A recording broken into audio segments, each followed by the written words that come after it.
आज आम टिकिरी ग्रामवासी तरफ जो गत 22 तारिख दिन पहलगाम ठारे जो निरीह पर्यटक उपरे पाकिस्तान आतंकवादी तरफ अटैक होता से आम जगन्नाथ मंदिर ठारू आरंभ कर गोकुलमुंडा त्रिनाथ मंदिर चारि कैंडल शोभा यात्रा करूँ आम टिकिरीवासी टिकिर समस्त जबरसाधारण दृढ़ विरोध करूँ कहीं निरीह लोकों निरीह जो मानी निजर वैल्यूबल टाइम को स्पेंड करे स्विट्जरलैंड जो भारत स्विट्जरलैंड जो पहलगाम को जाते अटैक निरीह लोक मारते आम बहुत विरोध करूँ टिकिरीवासी तरफ प्रधानमंत्री एतिक अपील कर दूर दूर कार्यानुष्ठान ग्रहण करप्रति कूटनीतिक स्तर में प्रधानमंत्री जो पदक्षेप गुड़ा आम दूर स्वागत करुँ आम टिकिरीवासी प्रधानमंत्री को धन्यवाद देवु पुणी थे कहूँ जमी भारत में आतंकवाद मूलपोच हो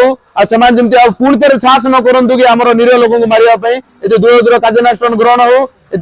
आम टिकिरीवासी तरफ कामना आउ जो पहलगाम ठारे निरीह लोक मारे जी निजर माने आमर ओडिशा रे जने भाई सेठी मृत्युवरण करचंती से प्रशांत शतपथी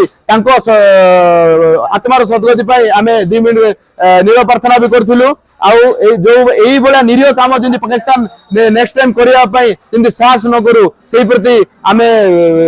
पाकिस्तान को दूर जवाब देवा दरकार ए प्रधानमंत्री को आम अनुरोध करुँ प्रति ध्यान देवे। भारत माता की भारत माता।